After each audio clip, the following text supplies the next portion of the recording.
Hey guys, you're listening to the Energy of the Untamed Heart podcast, where we talk about uncaging your divinely gifted wild heart to be as free and expansive as you were born to be.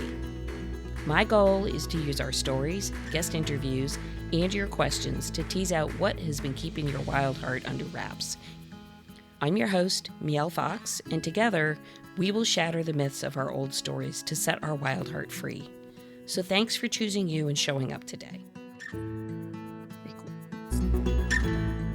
Hello, everybody. Welcome back to another episode of Energy of the Untamed Heart. I am Mielle Fox, your host here for the podcast, and I have another exciting co-author who has written a chapter, a narrative for the soon-to-be published and available book called Activating the Divine Human, of which I am also a co-author.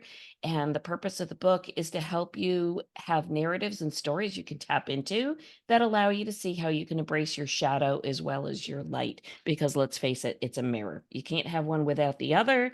So these narratives of these other 10 authors, and I'm interviewing several of the authors over the course of the next couple of weeks. So tune in. You're going to love these talks. They're so good. The whole purpose is to really shine the light on the fact that we go through a lot of our humanness, our human existence in a facade or from a place of fear, and we develop and create these personas that are not our really true essence of our soul existence. And so by flipping the mirror from fear to love and really embracing the journey through your soul expression, you can create and live the life of joy that you are divinely coded and birth given, birth righted, birth whatever to have in this lifetime. So one of my co-author guests today is the beautiful Shonna Perkins, an artist, an intuitive, an author. She's a gem. So without further ado, I'm going to let her jump on, do her own little intro, and then we're going to talk book, we're going to talk chapters, we're going to talk all the things. So without any delay, Shonna, welcome to the podcast.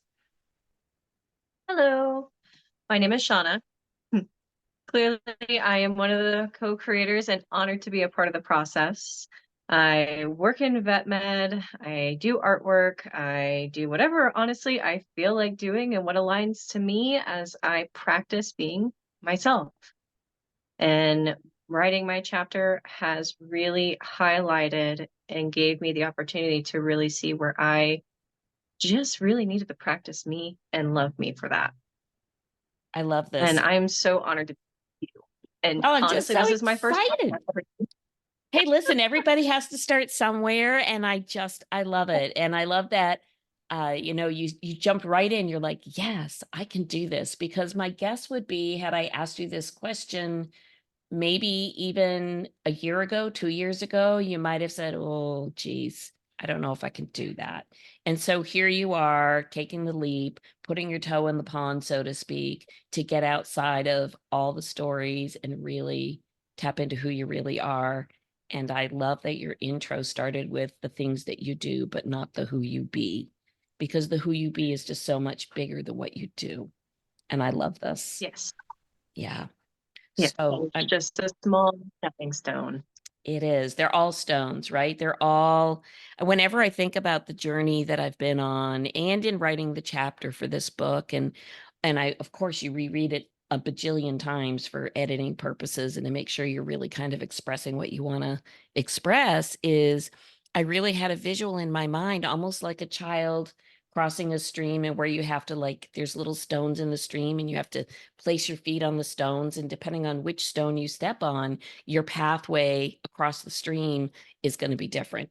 And, maybe you fall in the water and maybe you don't, but you almost like pick and choose, where will I put my feet and what steps will I take and how will I get to this next destination? And the beauty of the chapter for me was that it made me look, as I looked back on what I had written, my pathway across the stones in this stream of life, so to speak, in this analogy, really interesting, that I couldn't have predicted it. I couldn't have planned it. I couldn't have geographically laid it out in any particular fashion or order. And I'm so curious what came to you as you were writing your story, as you were revisiting the steps that have been in your path that you've taken.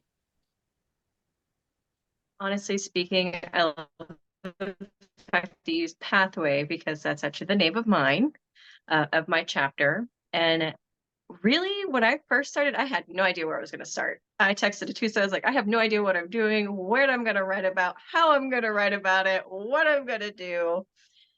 And honestly, what inspired me was coming to terms and embracing my own shadow. And when I embraced that shadow aspect of myself, I wrote from a meditative observation viewpoint of self and going all the way back to where I found where I was nurtured, but also found wounds of abandonment and wrote from that space where I was like, I'm here with you and reliving these moments in observation. And I'm going to be present with myself during this time, regardless of where my pathway started, where it was so rocky in the beginning, from starting with my parents all the way to where I'm at now. And just being as present as I could with myself through my own words, but allowing those parts of me to still speak, to have their voice, to say, this is what happened. This is my truth. This is how it felt. This is where I was left off at, where I got to pick up that version of me that was left behind. And I said, come with me and we're going to come to the light, regardless of what color encoded shadow you are, because I will love you regardless. It's And I think beautiful. that really kind of opened a part of me that I tucked away and that I realized I was afraid of. Because in my chapter, I bring up finding yourself worthy of living. And I struggled with suicidal thoughts as a teenager. And going back to that version of me that so deeply just did not want to live. That version of me that starved herself to death. That version of me that just really laid in bed with a blood infection and was just asking God why. And I sat with her. I was like, you don't understand right now, but you will one day. And I'm here now. And I really kind of wrote from that aspect to where I really met each version of myself that I blocked out, that I abandoned myself and came back to and apologized and asked for forgiveness. And I think one of the biggest things as anyone for their healing journey is asking ultimately yourself for forgiveness and then giving it. It's very, So when very it comes to my chapter, it's how I kind of powerful. wrote about it. Yes. So Yeah. And I powerful. think, yeah, I feel like, yeah, it was a process, and it took, honestly, when I first went, she immediately brought it up. Atusa did. I started writing. I would delete stuff. I would go back, like I don't know, and then just going back to it and said, okay, what am I hiding from? Who am I hiding from? And ultimately, I was hiding from myself more than anyone else. Why do you And I think think that was one that of the, is? Why do you think? Because I think some of you're, it is, yeah, I think many people hide from themselves. So I think it's very mainstream to talk about fear versus love. It's mainstream to talk about I have a fear of, I have a fear of comparison, I have a fear of being seen or being heard, or I have a fear of, and fill in the blank. But for a vast majority, and I will say myself included, to be honest, when you really pare it down, it isn't a fear of something external to you. It's actually a fear of something that's already within you. And I think many of us in our quote unquote healing journey or in our path to healing or feeling a sense of wholeness through our mind, our emotions, our body, our spiritual health, we say or talk about shadow and we talk about fear, but we almost put it in a compartment like as if it's not within us. And you bring this up Mhm. so authentically that at the end of it, when you start to pare through, what am I afraid of? It is the fear within ourselves. I'm afraid actually to look at my prior version of me. And as a very well conditioned spiritual and emotional bypasser, hate to say it on the mend, but truly. I Me could too. be a professional emotional bypasser for many, many years. It it's almost like you want to not see that version of yourself, not go back and see. It's not even the event, actually. When I think about it, it isn't like, oh, when I was 5, I had XYZ event. It is almost this fear of, I struggle with going back to that 5-year-old version of myself and being vulnerable and open now to that 5-year-old version of myself. And there's so many things wrapped up in that. And so your willingness to not just discuss the timeline, so to speak, of your journey, but to really hone in that the shadow isn't necessarily all these external shadows that we believe are the palette of our life. It's really the internal shadows and the internal Mm, expression of the fear. Yeah. yeah. I realized the biggest thing that came with abandonment after that was, did I find myself worthy of myself at my present state? When I went back to those smaller versions of myself, younger versions, even up until like my 20s, I was like, one of the biggest things is like, am I worthy of me? Because of how many times I tried to self-harm myself, how many times I wished upon and for my own death at times. I had to say, yes, I am worthy. I am here now, and I'm not going to do that again. We're no longer in that space. This is where I'm at now, and I love me, and I love the versions of me that found light even in the darkest of moments, whether it was through my own artwork, whether it was through animals, whether it was through maybe music or some form of self-expression. And one thing I realized as a young child is that even though when I could not speak, or when family members disregarded certain parts of my life when I tried expressing myself, I found an outlet. Even though it was silent, it was through artwork. It was through what I created. It was what gave me passion and purpose in life. And even though maybe I couldn't speak it aloud necessarily to be heard, I found ways to speak in silence, to where I could express myself, to where I could find myself. And that was something that I saw the pattern. Even now, as like an adult coming into this with my own art page and what I create now, I see that I'm able to speak without using words. I'm able to speak with action and with color and on paper, or sometimes not on paper. Sometimes it's with my food. Sometimes it's with whatever I feel I can create. And that is limitless. That is more Absolutely. than just pushing a piece of paper. Yes. Mm. I I feel, we talk about this a lot on this podcast. It's called the Energy of the Untamed Heart for a reason, because my belief is that everybody has this wild, loving, divine spark within them. And we may mm, spend many, many years of our humanness trying to avoid it, cover it, deny it, hide it.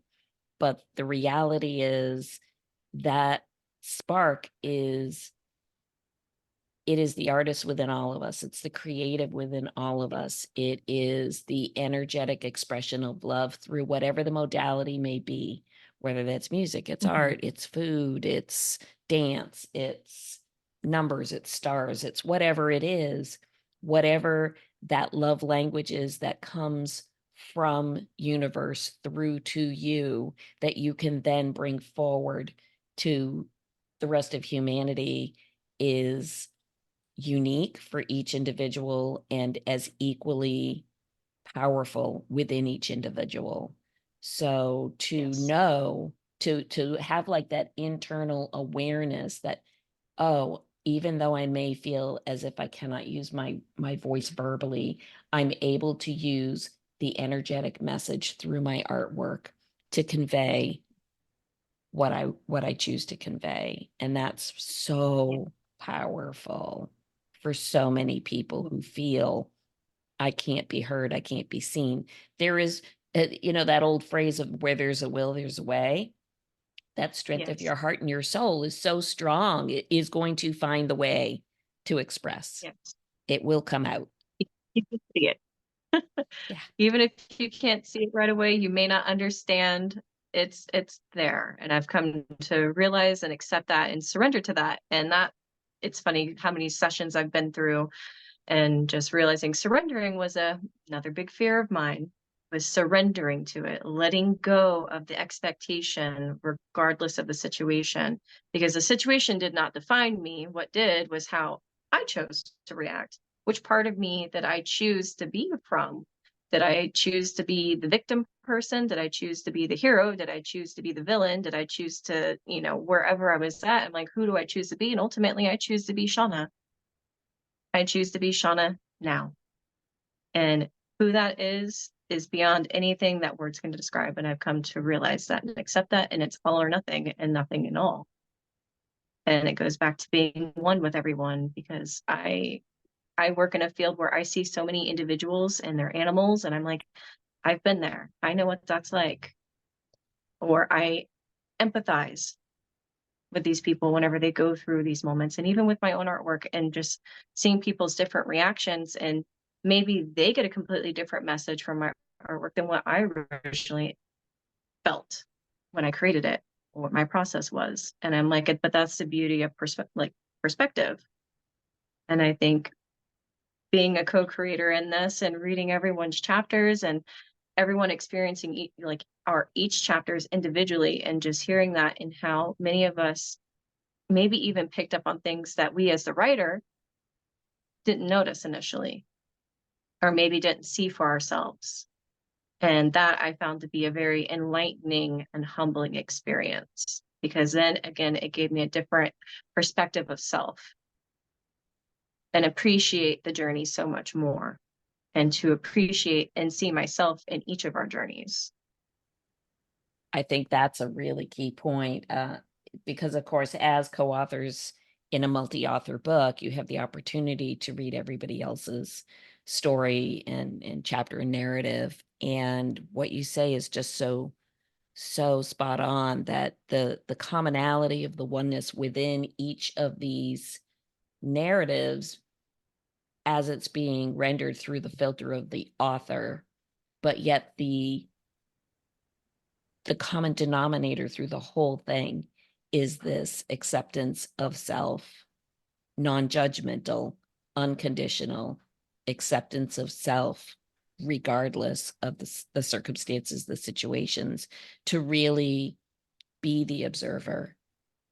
And I think that piece of be the observer, combined with the forgiveness, sometimes I feel like that is a struggle place for many people, because they say the words of forgiveness, or they feel that they are offering the forgiveness, but until such time as you can, I don't want to say attach, until such time as you can combine, marry, interweave the unconditionality and the lack of Yeah. judgment to the forgiveness, then for me, I feel like you're close, but you're not quite on it.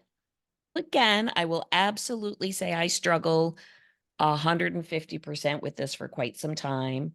In my chapter, I have this pretty extensive description of moments of my life, and I feel now, after the fact, after all these events have gone past, that I have made some pretty good strides in the forgiveness category of myself in those moments in time. But I will say, with full transparency, sometimes I ask myself, okay, are you really, really, really clear that you are forgiving unconditionally, that you don't have some little sniglet of, okay, here's the parameter of the forgiveness. It has a few little tiny fine print underneath it. And the reality being, until there's no fine print, that's not the real deal.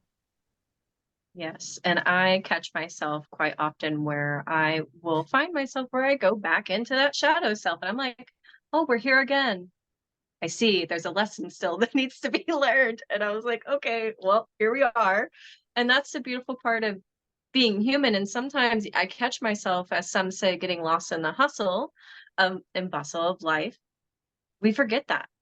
I've caught myself a few times where I'm just like, man, I'm really dragged down. I'm like, what is going on? And I forget that, yes, I'm human, but I'm also like seeing like in combination to that divine as well. That's a part of the chapter and a part of the book, a part of this giant journey. And I'm like, oh, I need to come back to me because I have now gone back to so many different aspects of myself. And I'm like, why do I feel stuck? And I'm like, oh, because I haven't learned a lesson. I see.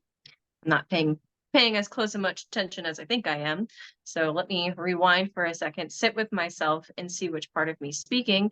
And for the longest time, honestly speaking, I struggled to listen to myself. And this book, this writing this chapter has really elaborated that for me to where I could like see like, hey, there's a lot of points where you really did not listen to yourself and your higher self and who you actually are. And you became someone to appease the masses and not really go back to yourself where it really matters.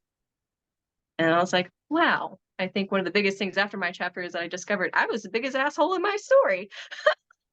Excuse my language, but I was like, dang, I'm the asshole to myself. I was like, okay, well, so it is a learning curve. And a lot of people that come from abusive situations and stuff like that, they're like, I wasn't the asshole. I'm like, I'm not saying you are, but I'm saying in my case, I recognized where I could have walked away from the situation, but I was a jerk that decided to stay and go through it because I wasn't listening to me.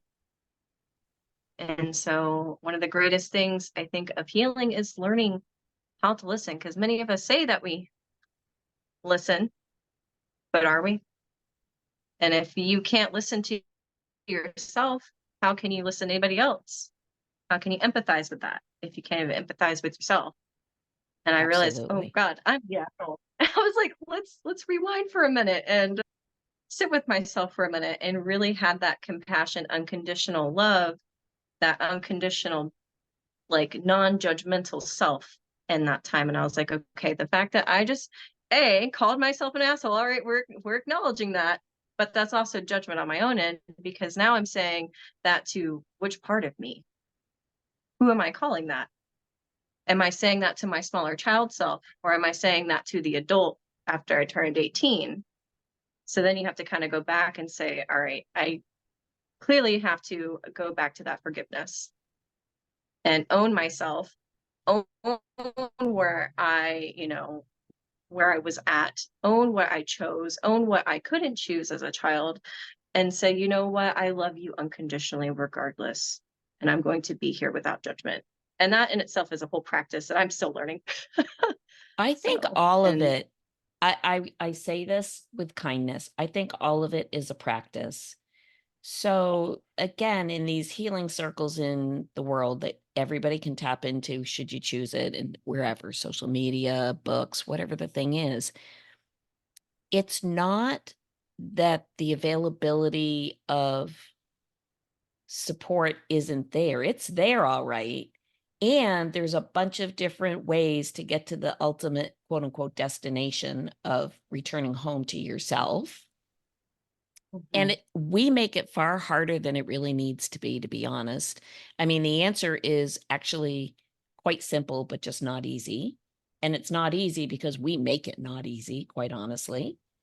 And I find that whole piece very interesting because it's super easy as the adult, either learning techniques or going to therapy or reading the books or whatever process one is in, that we talk about this going back to certain stages or personas of our lifetime at a time where that younger version of us perhaps couldn't, in your words, you're saying I was the jerk for not making the choice. Okay, but when you go back to the persona of you at that particular point in your life, not knowing then what you know now, were you in a position to make a choice then? yep, Because you certainly, it's easy 2020 hindsight to say, oh, I have all these tools in my toolkit now.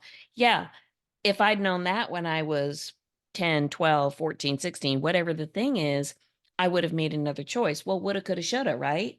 You weren't, because when you were that age, you didn't have the tools in the toolbox. So it's Yep. super easy to be very self-judging now Yep. as the enlightened adult with all the tools and looking back Uh, on the younger version who didn't have the tools. And so yep. your acknowledgement of really just owning and acknowledging this is where I was at this particular place in time in my life. And I see now that whether I cognitively or unconsciously made some kind of a decision, again, I think where we get a little bit caught is in this 2020 hindsight. It's not really a one-to-one application. It's not like, oh, I know this now, so see, I can just say the thing. Yep. So Mhm. that's the first thing that I noticed as I was writing my chapter is, wow, I could really spend quite a bit of time revisiting all these different versions of myself through my story, and probably truthfully should.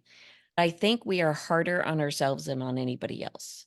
We're so ready to Yeah. forgive all the external pieces, sometimes not ready, but it seems to be more manageable than it does Mhm. to manage our own various stages of self. So I Yes. And I honor that you say, yeah, not so easy to go back and visit. Yes. And I think one of the biggest things that I have come to realize in writing my chapter is that in our relationships, the most important is with ourselves. Either we're our most toxic or we're our most healing. So, and both have purpose. Don't get me wrong. Sometimes we go to the healing one and we go back to the toxic one and vice versa. And I feel like a lot more people think that healing, or rather going through the process, and even with the chapter, like writing it itself, is that it's just going to be streamlined. No, there's a lot of back and forth. There's a lot of saying, like, oh, this tug of war in some ways. And it's like, okay, well, what am I missing ultimately? Am I still judging myself at this point? And that goes back to, am I loving myself unconditionally for each part and letting go of the story of what was? Have I moved on from it? Or have I, really loved myself in those moments where I did everything that I could and I did everything that I needed to do at that time to get through it? And really sitting with myself and saying, you know what, I am worthy. This life is worth living. These are the moments that I cherish, even regardless of how dark or light it may have seemed at the time, and just embracing it all. Yeah. And It's again, going back to it, it's been a tug of war, I can honestly say, where I haven't been perfect about it. And that's okay. it's completely okay. That's why we're here. I mean, if Yeah. we weren't here to experience both sides of this mirror, the fear and the love, the shadow and the light. There is no all one or none and done. I think people like to lean into the feel good healy part of the thing because why it feels better, but there is value and there's love within the shadow if we're willing to just sit with it. And there's a difference Mhm. between sit with it and no judge of it, and sit with it and allow it to encompass and redirect you in a way that is still holding on to what does this mean? What does this represent? So that whole observer piece, non-judgmental piece, I'm going to say it again, it sounds very simple, but isn't always so easy for people. It just can be a battle because the stories are so strong. Yes. The old stories have quite a hold, and I think there's even a fear within the fear. I come Mhm. across folks that, and myself included for a window of time, and that comes through in my chapter for anybody who chooses to open the book to that page. It it isn't and wasn't so much the fear of going back to see a younger version of myself, but it almost for a little window, there's sometimes the fear of, well, if I release this story, if I release this version of me, who am I? What am I? Because all you know is that one thing. And you've got to Yeah. be willing to say, well, I don't know the who or the what, but that doesn't matter as long as it's wrapped up in love. It just doesn't make any difference. Doesn't need to look like this or look like that. And I think Yeah. just that fear of not knowing for some people is enough to make them not take the journey of let me go within so that I can really be the best of who I am. Yes, definitely full-heartedly agree. I have seen on multiple occasions where I personally have chose the comforts of my own personal hell because I was familiar with it, compared to taking those first steps to uncomfortability. Because when I took those first steps of uncomfortability, that's when I really got to see more of myself and who I actually was and who actually I am really is. And that a lot of times the person who I thought I was a persona that I created to survive.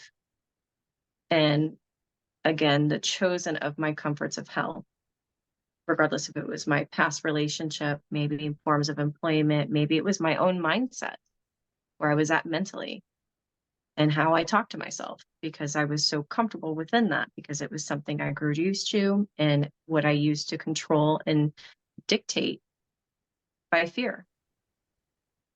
And I do feel part of the writing and taking the healing and going on this journey kind of helped me see that and shift away from a lot of those ex personas and say thank you to them, of course, and sitting with them and unjudgmental lighting and saying, you know, I see this, but I also let go of this and release this because now I'm not afraid to take the necessary steps to walk barefoot, if you will, on unpaved ground and sit and stand in that to make the necessary moves to my own who I am and who I'm meant to be and not what everyone else and what I thought I should be. And coming into a place of my heart. Because when you lead with the mind, where a lot of fear drives, and that's where a lot of the things we are taught are stored. Mhm.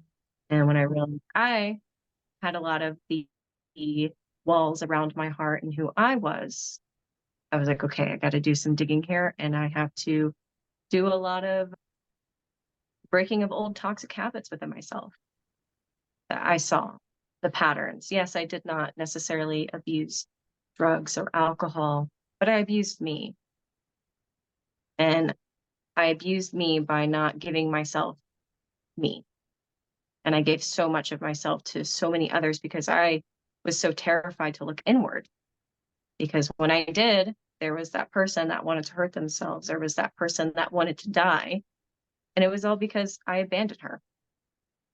And I kept choosing to abuse her and abuse that person in that way to where I was like, I'm just going to give up so much of me because I can't look at me. I can't look at this because it hurts too much. It hurts, it hurts, it hurts because this person hurt me. And I'm like, but who hurt me? And like sitting here and I'm like going to the chapter, I'm like, but who's really the person hurting me? I'm like, I am. So It's very again, brave. going, It's very brave to look that deeply. And it's very brave to share that story because your story is very, very likely to be something that just might shine enough light in somebody else's darkness that will give them that hope, that faith, that understanding that they have the power within themselves to change anything they desire about themselves in any way. and that's something I love about the book itself is that each of us share our own stories and write in our own way of voice to where I think anyone who picks it up and reads out of all the 11 chapters, they're going to find a voice that speaks to them, Mhm. or at least a couple of voices, if not one voice. And I feel that with our book, and when I look at it, when I've read everybody's chapters and, looking back at everyone's, I'm just like, this is something where I feel like I can speak to multiple individuals, regardless of which chapter they pick up on. Yours, mine, anyone's. Not Yeah. going to give away too many of the authors at this Right. time. As far as that goes, I know even with reading yours, there were so many moments where I was just like, I really feel this because I have been through similar situations with family members, with loved ones, and just sitting with that. And I was like, this book is going to go a lot of places. It and is. It is. and Yeah. it's like, and I hope it touches enough people to say, I need to make the shift and realize that finding themselves is sometimes the greatest adventure you could ever go on. Granted, it's going to be a little rough and bumpy and it requires 4-wheel drive, but that's the fun part of it all at the end of the day. And it's not an easy path to walk either. And I feel that with our book, it's going to really show them that even though it may be a hard road, it's definitely worth the journey because no one can take that away from you. And your own journey is unique to your own individual self. Absolutely. And I really hope that with this book, many people, whether it's just, if I say many, but even if it's just one, where they just like, this really took me down a path to where I could rediscover myself and find, again, this life is worth living. Because ultimately, there are so many people out there that struggle in silence, and a lot of us don't even know it. I think that's absolutely it is a solid truth. I think many people are out there thinking, I am alone, I'm struggling, nobody else understands or knows. And I don't disregard those feelings that people are experiencing. But what I will say, and it's very clear through this book, the faces of love come through the stories, and they're all very different, and they all come through a different filter. But one of the big messages that's threaded through the entire book is we are truly connected. You are seen and heard. You are not alone should you choose to see that and own that and believe it. There's just so much support through all of it, through humans, through souls, through things beyond our 3D, through whatever your language of understanding the message of love, however that comes through. My hope is that this book just ripples out to touch lives wherever they need to be touched for the people who need to Yes. find it. Yeah. Yes. So And I before feel we that in, go ahead. I was just in agreement with you wholeheartedly. Yeah. I think it's really, I know for many of us, this is our first dive into the world of authorship. And I was very humbled and honored to be invited to write a chapter, not clueless, no idea what I was writing about or what for. But now that I see all the chapters completed and put together and the book is just right there, ready to be birthed out into the world, it just it is absolutely so clear to me that this was meant for all of us to come together in this way to bring our message forward to serve in a bigger way for the collective. And I'm just so honored and blessed to be a part of it. And Yes. it's just going to really be phenomenal in my view. I'm a little biased, I but was gonna say, with me, it was funny. Initially, I was already kind of debating a book thing, and then I was kind of like playing around with the idea. And then when Atusa reached out, I was like, "Hey, let's go for it." I have no idea what I'm doing, but let's go for it. And I was like, "Well, I don't know what I'm going to write about." And then as she started describing, I was like, "Oh, this is very interesting." And we're going to go for it. It's fine. We'll figure it out along the way. And that's Yeah. been a very pivoting moment of what yes can really do for you in a lot of ways. And it's been such a gift and honoring and humbling experience speaking for myself and just reading everyone's chapters, being a part of the community, and knowing that this is something that I have been longing for, regardless if I comprehended it or not, and how Yeah. much I was actually needing it. Because what you think you want isn't necessarily what you need. And I realized this was something that I was needing on my own journey in a way to really kind of see myself more. And then to see that there are others that there's an understanding, there is a community regardless of the distance, cultural differences, age differences. And that's just been such a humbling and such enlightening and ooey gooey feeling, if that makes sense, during the entire process. And I'm just like, wow, I am beyond anything I could have ever imagined in emotions and just wrapped up in a warm fuzzy blanket. It is So a warm fuzzy. Absolutely, it is. So good. Yeah. So I'm going to, of course, by the time this drops and is released for people to hear, there will be links that will allow folks to have access to the book. Before we jump off, is there anything that you're like, oh, if I just had one more thing to say, this is it. If I had one more like, aha, here's the light bulb that I really need to share. Here it is. one of the biggest messages I have come to realize that some others may need to hear that I was really needing to hear is that sometimes our pathway is not always clear, and sometimes it may be obscured. And a lot of times it may seem like it's very high up there, but it's only because we need the better view to really see the whole picture. And though we may be climbing a mountain, it's because we really truly need the best view to see the whole picture, and that is all of us as one. Wow. Mic drop bomb. I can't say it any better. You're amazing. Thank you for taking your time, Shonna, today. I love it.